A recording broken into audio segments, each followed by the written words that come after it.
ನಾಟಕ ಬೇರೆ, ಜೀವನನೇ ಬೇರೆ. Student life is golden life ಅಲ್ವೇ? ಎಂಟರ್ಟೈನ್ಮೆಂಟ್ಗೋಸ್ಕರ ಆಡಿದ ನಾಟಕನ ಜೀವನ ಅಂತ ಯಾಕೆ ತಿಳ್ಕೊತೀಯ?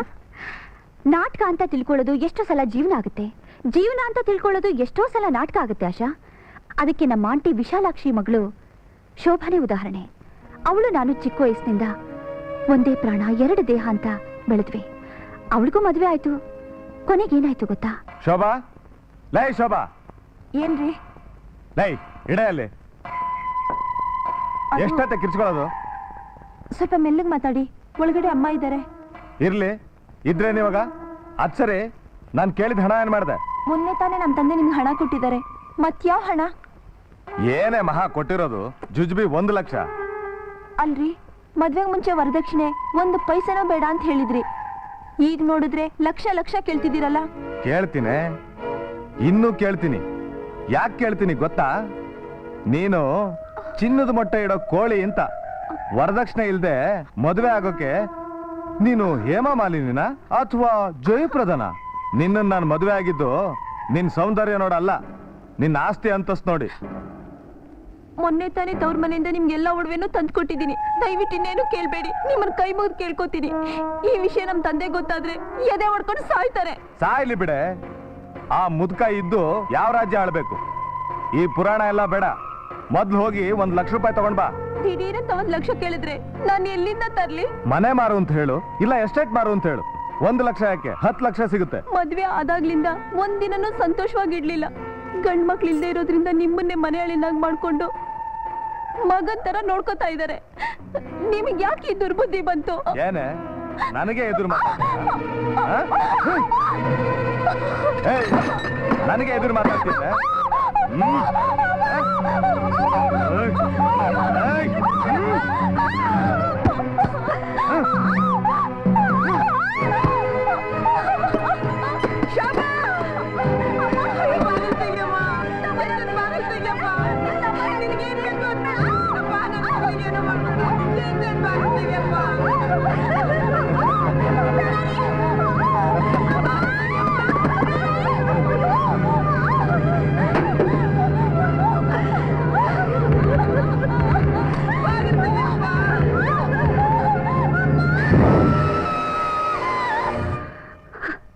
ಆಗ ತಾನೇ ಅರಳಿದ ಹೂವು ಗಂಡಸಿನ ತುಳಿತಕ್ಕೆ ಸಿಕ್ಕಿ ಬಾಡ್ ಹೋಯ್ತು. ನಿಜವಾಗ್ಲೂ ಹೇಳ್ತಿದ್ದೀನಿ ಆಶಾ, ನಾವು ಹೆಣ್ಣುಗಳಾಗಿ ಶ್ರೀಮಂತರ ಮನೇಲಿ ಹುಟ್ಟಬಾರ್ದು. ದಿನ ಪೇಪರ್ನಲ್ಲಿ ಓದ್ತಿದೀವಲ್ಲ, ವರದಕ್ಷಿಣೆ, ಸಾವು, ಸೊಸೆಗೆ ಬೆಂಕಿ, ಇಷ್ಟೆಲ್ಲ ಗೊತ್ತಿದ್ದು ಎಲ್ಲ ಹೆಣ್ಮಕ್ಳು ನಿನ್ನ ಹಾಗೆ ಡಿಸೈಡ್ ಮಾಡಿ ಮದ್ವೆನೇ ಆಗದೆ ಇದ್ಬಿಟ್ರೆ ಈ ಫ್ಯಾಮಿಲಿ ಪ್ಲಾನಿಂಗ್ ಪ್ರಚಾರನೇ ಬೇಕಾಗಿಲ್ಲ. ಲಕ್ಷ್ಮಿ, ಗಂಡು ಹೆಣ್ಣು ಮದುವೆ ಮಕ್ಕಳು ಇವೆಲ್ಲ ಒಂದು ಲೈಫ್ ಕಣೆ. ನೀನು ಏನೇ ಹೇಳಿದ್ರು ಈ ಇಂಡಿಯನ್ ಸೆಂಟಿಮೆಂಟ್ಗೆ ಈಲ್ಡ್ ಆಗೋಕೆ ನನಗಿಷ್ಟ ಇಲ್ಲ. ಆದರೂ ನಮ್ಮ ತಂದೆ ಬೇರೆ ಆ ಥರ ಬರೆದ್ಬಿಟ್ಟಿದಾರಲ್ಲ, ಏನು ಮಾಡೋದು ತೋಚ್ತಾನೆ ಇಲ್ಲ. ಹಾವು ಸಾಯ್ಬಾರ್ದು, ಕೋಲು ಮುರಿಬಾರ್ದು ಅನ್ನೋ ಹಾಗಿದೆ ನಿನ್ನ ಸಮಸ್ಯೆ. ನೋಡಿ ಲಕ್ಷ್ಮಿ, ನಿಮ್ಮ ತಂದೆ ಆಸೆನೂ ನೆರವೇರಿಸ್ದಾಗಿರ್ಬೇಕು, ಆಸ್ತಿನೂ ಕಂಡೋರ್ ಪಾಲಕ್ಕೆ ಸೇರಬಾರ್ದು. ಅವೆರಡನ್ನೂ ಒಟ್ಟಿಗೆ ಪಡಿಬೇಕು ಅಂತಂದ್ರೆ ನನಗೊಂದು ಐಡಿಯಾ ಫ್ಲಾಶ್ ಆಗ್ತಾ ಇದೆ. ಏನೇ ಅದು? ಮದುವೆ ಆಗುತ್ತೆ ಅನ್ನೋ ತಾಪತ್ರೆ ಇಲ್ಲ, ಮಕ್ಕಳಾಗುತ್ತೆ ಅನ್ನೋ ಸಮಸ್ಯೆ ಇಲ್ಲ. ಹಣ್ಣು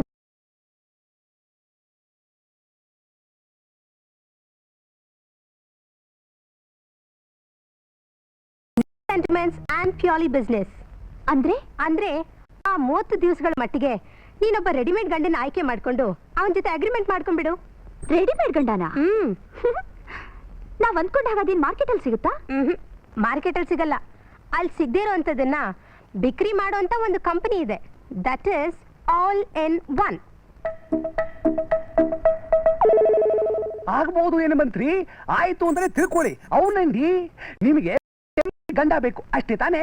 అంటే మీకు ఒక ఎమర్జెన్సీ మొగుడు కావాలి కదూ? Yes mister all in one. ಕೇವಲ 30 ದಿನ ಮಾತ್ರ. ಆಯ್ತು. ನಾನು ಗಂಡನ ಥರ ನಟಿಸ್ಬೇಕು. ಆಯ್ತು. 31ನೇ ದಿನ ಆತ ಆ ಪೋಸ್ಟಲ್ಲಿ ಇರಬಾರ್ದು. ಆಯ್ತು. ಆ ರೀತಿ ಆಕ್ಟ್ ಮಾಡೋಕೆ 1 ಲಕ್ಷ ರೂಪಾಯಿ ಕೊಡ್ತೀನಿ. 1 ಲಕ್ಷ? ಆಯ್ತು. 1 ತಿಂಗಳು ನಾನು ಹೇಳ್ದ ಕೇಳ್ಕೊಂಡಿರ್ಬೇಕು. ఆయితు కానీ ఒక మాట, దాంట్లో నా కమిషన్ 10% ఇస్తారా? ఇస్తాము. ఓకే. ಟೈಮ್ ಆಗೋಯ್ತಲ್ಲಪ್ಪ. ನೀನು ನಮಸ್ಕಾರ ಏನು ಬೇಕಾಗಿಲ್ಲ, ಇವತ್ತೊಂದು 15,000 ರೂಪಾಯಿ ಕೊಡು ಸಾಕು. ದಯವಿಟ್ಟು ಕ್ಷಮಿಸಿ ಸರ್, 15,000 ಅಲ್ಲ, ₹1 ಕೂಡ ಯಾರಿಗೂ ಕೊಡಬಾರ್ದು ಅಂತ ಅಮ್ಮ ಅವ್ರ ಕಟ್ಟಪ್ಪಣೆ ಆಗಿದೆ. ಹೌದು, ಮತ್ತೆ ಹೇಳ್ತಾ ಇದ್ರೆ ಹಾಳಾಗೋಗ್ಬಿಡ್ತದೆ ಫ್ಯಾಕ್ಟ್ರಿ. ನೀವೇನು ಹುಡುಗಾಟ ಜನ ಎಲ್ಲ ಹೊಡ್ಕೊಂಡು ಹೋಗ್ಬಿಡ್ತದೆ ಗೊತ್ತಾಗಿದೆ, ಅದಕ್ಕೆ ಹೇಳಿದ್ದಾರೆ. ನನ್ನ ಕುಟುಂಬದ ನೋಡು, ನನಗೇನು ತೊಂದರೆ ಆಗಲ್ಲ. ಕೊಡು. ನೋಡಿ, ನೀವು ಕುಟುಂಬದವರೇ ಇರಬಹುದು, ಯಾರಿಗೂ ಒಂದು ಪೈಸಾ ಕೂಡ ಕೊಡಬಾರ್ದು ಅಂತ ಹೇಳಿದ್ದಾರೆ. ಅವ್ರ ಹತ್ರ ಪರ್ಮಿಷನ್ ತಗೊಂಬನ್ನಿ. 15,000 ಏನು, ₹1,00,000 ಬೇಕಾದ್ರೆ ಕೊಡ್ತೀನಿ. ಓಹೋ, ಹಿಂಗಾಗ್ಬಿಡ್ತಾ ವಿಚಾರ, ಇಲ್ಲಿವರೆಗೂ ಬಂದ್ಬಿಡ್ತಾ? ಈಗ ಏನ್ ಮಾಡೋದು? ಕಾಲ ಕಳೆಗೆ ರೇಸ್ ಹೋಗೋಣ, ದುಡ್ಡಿಲ್ಲ. ಅದಿಲ್ದೆ ಅಲ್ಲಿ ಇಲ್ಲಿ ಅಡ್ಡಾಡೋಣ ಅಂತ ಅಂದ್ರೆ ಸಾಲಗಾರಲ್ಲ ಸೊಂಟ ಬಿಡ್ಬಿಡ್ತಾರೆ. ಏನ ನಾನು ಅವಳು ಹೇಳ್ದಾಗ ಕೇಳ್ಕೊಂಡ್ ಬಿದ್ದಿರ್ಬೇಕಾ? ಇಂಪಾಸಿಬಲ್. ಕುಮಾರ್, ಅದಕ್ಕೆ ಬೇರೆ ಯಾರಾದ್ರೂ ಗುಲಾಮ ನೋಡ್ಕೋ. ಅಬ್ಬಬ್ಬಬ್ಬ, ಅದ್ ಏನಯ್ಯ ನೀನು, ಎಷ್ಟು ಶಾರ್ಟ್ ಟೆಂಪರು, ಮೂಗಿನ ತುದಿ ಮೇಲೆ ಸಿಟ್ಟಿರುತ್ತೆ. ನೋಡು, ಈ ಸರ್ಕಸ್ ಎಲ್ಲ ನಿಲ್ಸು. ನೋಡು, ಅವಸರ ಪಡ್ದೆ, ನಾನು ಹೇಳೋದನ್ನ ಕೇಳು. ದಿನಾ ಥಿಯೇಟರ್ ಮುಂದೆ ಬ್ಲ್ಯಾಕ್ ಮಾರ್ಕೆಟ್ ಅಲ್ಲಿ ಟಿಕೆಟ್ ಮಾಡೋದು ತಪ್ಪುಂದಿ, ಪೊಲೀಸ್ನವ್ರಿಗೆ ಥಿಯೇಟರ್ ಮ್ಯಾನೇಜರ್ಗೆ ಲಂಚ್ ಹಾಕೊಡೋದು ತಪ್ಪುಂದಿ, ದಿನಾ ಸುಳ್ಳು ಸಾಕ್ಷಿ ಹೇಳಿ ಕೋರ್ಟ್ ಅಲ್ಲಿ ಸಿಕ್ಕಾಕೊಳ್ಳೋದು ತಪ್ಪುಂದಿ. ಹಾಗಂತ ಅವಳು ಹೇಳಿದಕ್ಕೆಲ್ಲ ಒಪ್ಕೊಳಕ್ಕಾಗತ್ತಾ? ಹುಡುಗಿ ಹೇಗಿದ್ದಾಳೋ ಏನೋ. ಅಯ್ಯೋ, ಅವಳೇನಯ್ಯ ಕೈ ತೊಳ್ಕೊಂಡು ಮುಟ್ಬೇಕು. ಅವಳು ಮಿಡಿ ಹಾಕೊಂಡ್ರೆ ಶ್ರೀದೇವಿ, ಸೀರೆ ಉಟ್ಕೊಂಡ್ರೆ ಹೇಮಾ ಮಾಲಿನಿ, ಚೂಡಿದಾರ್ ಹಾಕೊಂಡ್ರೆ ಜಯಪ್ರದಾ. ನೋಡಯ್ಯ, ನೋಡು, ನಾನು ಹೇಳೋದು ಕೇಳು. ನೋಡು, ಈ ಸಂಕಟ ಸಾಕು, ಬಾ ಕೂತ್ಕೋ. ನೋಡು, ನೀನು ಆ ಲಕ್ಷ್ಮಿ ಜೊತೆ ಓನ್ಲಿ 30 days, 30 రోజులు అంటే ಅವಳು ರೆಡಿಮೇಡ್ ಗಂಡಾಗ ಆಕ್ಟ್ ಮಾಡಿದ್ರೆ ನೀನು ಊಟ ತಿಂಡಿ ವಗೈರೆ ಎಲ್ಲ ಭರ್ಜರಿಯಾಗತ್ತೆ. ಕೂರ್ಚೋಪ್ಪ. ಅದು ಅಲ್ಲದೆ ₹1,00,000 ಕೊಡ್ತಾಳ ಕಣೋ. 1,00,000? 1,00,000. ಅದರಲ್ಲಿ 50,000 ಖರ್ಚು ಮಾಡಿ ನಿನ್ ತಂಗಿ ಮದುವೆನ ಭರ್ಜರಿಯಾಗಿ ಗ್ರ್ಯಾಂಡ್ ಆಗಿ ಮಾಡು. ಇನ್ನ ₹50,000 ನಾನು ನೀನು ಸೇರ್ಕೊಂಡು ಆಲ್ ಇನ್ ಆಲ್ ಬಿಸ್ನೆಸ್ ಶುರು ಮಾಡೋಣ. ಏಮಂಟಾವ್? ಆದ್ರೂ ಒಂದು ಹೆಣ್ಣತ್ರ ಬಾಡಿಗೆ ಗಂಡಾಗ ಆಕ್ಟ್ ಮಾಡೋದು ಅಂದ್ರೆ ಸೆಂಟಿಮೆಂಟ್ಸ್ ಒದ್ದಯ್ಯ, ಇದು ಬಿಸ್ನೆಸ್. చూడు, ನಿನಗೆ ಇವಾಗ ಶುಕ್ರ ದಶೆ ಸ್ಟಾರ್ಟ್ ಆಗಿದೆ. ಇಂಥ ಅವಕಾಶ ಮತ್ತೆ ಸಿಗಲ್ಲ, ಸುಮ್ಮನೆ ಒಪ್ಕೋ. ಸರಿ, ನೀನ್ ಇಷ್ಟು ಹೇಳಿದ್ಮೇಲೆ ಒಪ್ಕೋತೀನಿ. But one condition. ఏంటి? Only 1 month. అంటే నువ్వు ఆ లక్ష్మిಗೆ ರೆಡಿಮೇಡ್ ಗಂಡಾಗಕ್ಕೆ ರೆಡಿ ರೆಡಿಯಾಗಿದ್ದಾನಂತಲ್ಲ, ಇನ್ಯಾಕೆ ಯೋಚನೆ? ಹಾಗಲ್ವೇ, ಬರೋ ಮನುಷ್ಯನ ಕ್ಯಾರೆಕ್ಟರ್ ಹೇಗಿರುತ್ತೋ ಏನೋ. ಅನುಮಾನ ಯಾಕೆ? ನೋಡು, ಒಂದ್ ಕೆಲಸ ಮಾಡೋಣ. ಈಗ ಸೀತೆ ವನವಾಸದಲ್ಲಿದ್ದಾಗ ರಾಮ ಮತ್ತೆ ಒಪ್ಪಿಸ್ಕೊಳ್ಳೋದಕ್ಕೆ ಮುಂಚೆ ಹೇಗೆ ಅಗ್ನಿ ಪರೀಕ್ಷೆ ಮಾಡಿದ್ನೋ, ನಾವು ಅವನು ಕೆಲವು ಟೆಸ್ಟ್ಗಳನ್ನ ಇಟ್ರೆ ಆಯ್ತು. ಗೆದ್ರೆ ಅಗ್ರಿಮೆಂಟ್, ಇಲ್ದೆ return ticket. First class idea. ಯಾವುದಕ್ಕೂ ನಾಳೆ ಅವನ್ ಬಂದೇ ಬರ್ತಾನೆ. ಖಂಡಿತ ಬರ್ತಾನೆ. ಅಂದ್ಹಾಗೆ ಅವನ ಹೆಸರೇನಂದೆ? ಆನಂದ್. ಕ್ವಾಲಿಫಿಕೇಶನ್? ಎಜುಕೇಶನಲ್ಲ, ಸರ್ವಿಸ್ನಲ್ಲ. Educational qualification. BSc first class, 8 certificate ಇದೆ. 8 ಗಾಬರಿ ಆಗ್ಬೇಡಿ ಮೇಡಮ್, ನೀವು ತಿಳ್ಕೊಂಡ್ರ ಹಾಗೆ ಆ 8 ರೋಗದ ಸರ್ಟಿಫಿಕೇಟ್ ಅಲ್ಲ. A ಅಂದ್ರೆ ಏಜ್ ಸರ್ಟಿಫಿಕೇಟ್, I ಅಂದ್ರೆ ಇನ್ಕಮ್ ಸರ್ಟಿಫಿಕೇಟ್, D ಅಂದ್ರೆ ಡಿಗ್ರಿ ಸರ್ಟಿಫಿಕೇಟ್, S ಅಂದ್ರೆ ಸೆಲ್ಫ್ ಡಿಕ್ಲರೇಷನ್ ಸರ್ಟಿಫಿಕೇಟ್. ಅದಕ್ಕೆ ಟೋಟಲ್ ಆಗಿ 8 ಸರ್ಟಿಫಿಕೇಟ್ ಅಂತ ನಾನು ಹೇಳಿದೆ. Very good. ನಮ್ ಟರ್ಮ್ಸ್ ಅಂಡ್ ಕಂಡೀಷನ್ಸ್ ನಿಮಗೆ ಗೊತ್ತಿದೆ ತಾನೆ? ಗೊತ್ತಿದೆ. ಅಂದ್ರೆ 30 ದಿನದವರೆಗೂ, ಐ ಮೀನ್ ಓನ್ಲಿ 30 days ನಿಮ್ಮ ಜೊತೆಲಿ ನಿಮ್ಮ ಗಂಡನಾಗಿ ಆಕ್ಟ್ ಮಾಡಬೇಕು. 31ನೇ ದಿನ ಬೆಳಿಗ್ಗೆ ಸೂರ್ಯೋದಯ ಆದ ತಕ್ಷಣ ನಿಮಗೂ ನನಗೂ ಯಾವ ಸಂಬಂಧನೂ ಇಲ್ಲ. ಆಮ ಕರೆಕ್ಟ್? Exactly correct. ಅದಕ್ಕೆ ನಾನು ಸಂಪೂರ್ಣ ಒಪ್ಪಿಗೆ ಇದೆ. ಗುಡ್. ಆದ್ರೂ ಒಂದ್ ಕಂಡೀಷನ್. 30 ದಿವಸ ಜೊತೆಲಿದ್ದೆ ಅಂತ ಸಲಿಗೆಯಿಂದ 31ನೇ ದಿನ ನಾನು ಎಲ್ಲಿ ಸಿಕ್ಕಿದ್ರು ನನ್ನ ಮೇಲೆ ಅಧಿಕಾರ ಚಲಾಯಿಸಬಾರ್ದು. Got it? ನಮ್ಮ ಅಗ್ರಿಮೆಂಟ್ ಮುಗಿದ್ಮೇಲೆ ನೋ ಪ್ರಾಬ್ಲಮ್, ನಿಮ್ಮ ಪರಿಚಯನ ಇಲ್ದಾಗಿದ್ದು ಬಿಡ್ತೀರಿ. Okay? Okay. Hello, Lakshmi here. ನಾನು ಕಣೆ ಆಶಾ ಮಾತಾಡ್ತಿರೋದು. ಇಂಟರ್ವ್ಯೂ ಮುಗಿತಾ? ಹಲೋ, ನಾನು ಲಾಯರ್ ವಿಶ್ವನಾಥ್ ಮಾತಾಡ್ತಾ ಇರೋದು. ಅರ್ಜೆಂಟ್ ಆಗಿ ₹1,00,000 ಹಣ ಕಳಿಸ್ಕೊಡಿ. ಈಗಲೇ ಕಳಿಸ್ಬೇಕಾ ಸರ್? ಆಮೇಲೆ ಕಳಿಸಿದ್ರಾಗಲ್ವಾ? ನೋ, ಬಹಳ ಅರ್ಜೆಂಟ್, ಈಗಲೇ ಬೇಕು. ಓಕೆ ಓಕೆ ಸರ್, ಈಗಲೇ ಕಳಿಸ್ತೀನಿ. Thank you. ಓಫೋ, ಮಿಸ್ಟರ್ ಆನಂದ್, ನೀವು ನನಗೊಂದು ಹೆಲ್ಪ್ ಮಾಡಬೇಕಲ್ಲ. ಏನ್ ಹೇಳಿ ಮೇಡಮ್? Just moment. ಈ ಬ್ರೀಫ್ ಕೇಸ್ನಲ್ಲಿ ₹1,00,000 ಇದೆ. ಇದನ್ನ ನಮ್ಮ ಲಾಯರ್ ತಲುಪಿಸ್ಬೇಕು. ಇದೇ ಅವ್ರ ಅಡ್ರೆಸ್ಸು. ನಾನೇ ತಗೊಂಡು ಹೋಗ್ಬೇಕು ಅಂದ್ರೆ ಇನ್ಕಮ್ ಟ್ಯಾಕ್ಸ್ನವ್ರ ಕಾಟ. If you don't mind. With pleasure. ನನ್ನ ಕಾರ್ನಲ್ಲೇ ನಿಮ್ಮನ್ನು ಡ್ರಾಪ್ ಮಾಡಿಸ್ಲಾ? ಬೇಡ ಮೇಡಮ್, ಈಗ ತಾನೇ ಹೇಳಿದ್ರಿ ಇನ್ಕಮ್ ಟ್ಯಾಕ್ಸ್ ಪ್ರಾಬ್ಲಮ್ ಅಂತ. ಅವ್ರ ಕಣ್ಣು ನಿಮ್ಮ ಕಾರ್ ಮೇಲೂ ಇರುತ್ತೆ. ಪರವಾಗಿಲ್ಲ, ನಾನು ಆಟೋಲ್ ತಗೊಂಡೋಗಿ ತಲುಪಿಸ್ತೀನಿ. Thank you. ಬ್ರೀಫ್ ಕೇಸ್ ನಾಲ್ಕು ತಗೊಂಡೋಗಿ ತಲುಪಿಸಿದ ಮೇಲೆ ಹೇಳಿ ಥ್ಯಾಂಕ್ಸ್. ಬರಲ್ಲ.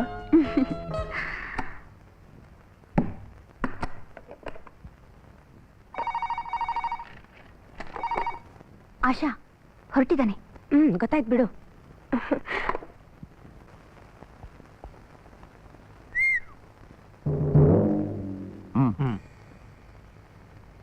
ನಿಂತ್ಕೊಳ್ಳೋ. ಯಾಕೋ?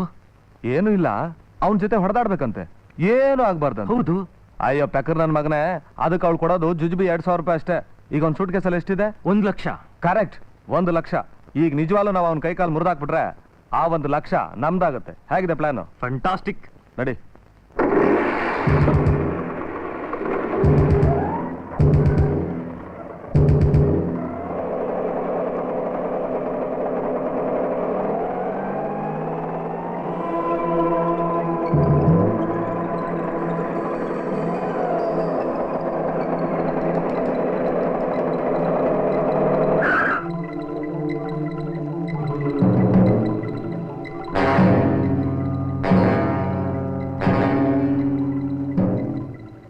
ಎಲ್ಲೋಟ್ರಿ? ಯಾಕಪ್ಪ, ಏನ ಬೇಕಾಯ್ತು?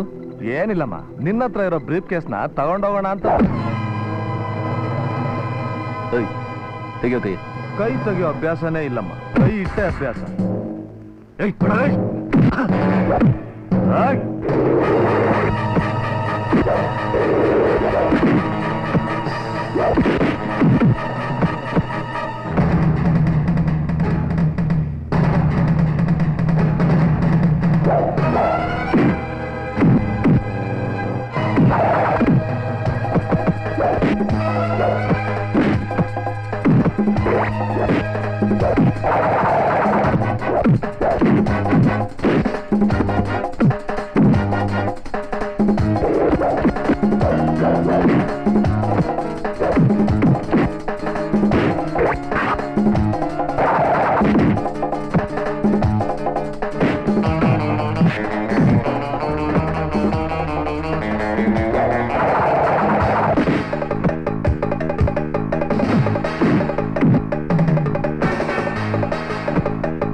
ನಮಸ್ಕಾರ ಸರ್. ನಮಸ್ಕಾರ. ಲಾಯರ್ ವಿಶ್ವನಾಥ್ ರಾಯರು ಅಂದ್ರೆ ತಾವೇ ತಾನೆ? ಹೌದು ನಾನೇ. ಏನ್ ಸಮಾಚಾರ? ನೀವ್ಯಾರು? ನನ್ನ ಹೆಸರು ಆನಂದ್ ಅಂತ. ರಘುನಾಥ್ ರಾಯರ್ ಅವ್ರ ಮಗಳು ಲಕ್ಷ್ಮಿ ಅವರು ಈ ಬ್ರೀಫ್ ಕೇಸ್ ನಿಮ್ಗೆ ಕೊಟ್ಟು ಬಾ ಅಂತ ಕಳಿಸಿದ್ದಾರೆ. ಇದ್ರಲ್ಲಿ 1 ಲಕ್ಷ ರೂಪಾಯಿ ಇದೆ. ಅದ್ ಸರಿ, ಏನ್ ನಿಮ್ಮ ಅವಸ್ಥೆ? ಇದ್ರಲ್ಲಿ ಹಣ ಇದೆ ಅಂತ ಹೇಗೋ ಕೆಲವು ರೌಡಿಗಳು ಗೊತ್ತಾಗಿ ಅದನ್ನ ಲಪ್ಟಾಯಿಸ್ಬೇಕು ಅಂತ ನನ್ನ ಮೇಲೆ ಅಟ್ಯಾಕ್ ಮಾಡಿದ್ರು. ಆ ಹೊಡೆದಾಟದಲ್ಲಿ ಇದೆಲ್ಲ. ಮೈ ಗಾಡ್, ಹಣ ಸಮೇತ ಬ್ರೀಫ್ ಕೇಸ್ ತಂದು ಕೊಟ್ಟಿದ್ದಕ್ಕೆ ತುಂಬಾ ಥ್ಯಾಂಕ್ಸ್. ಮೊದಲೋಗಿ ಡಾಕ್ಟರ್ ಹತ್ರ ಟ್ರೀಟ್ಮೆಂಟ್ ತಗೊಳ್ಳಿ. Okay sir, thank you very much. Lakshmi ಹಣ ಕಳಿಸು ಅಂತ ನಾನೇನು ಹೇಳಿರ್ಲಿಲ್ವಲ್ಲ. ಇದರಿಂದ ಏನೋ ವಿಷಯ ಇದೆ. Let us C.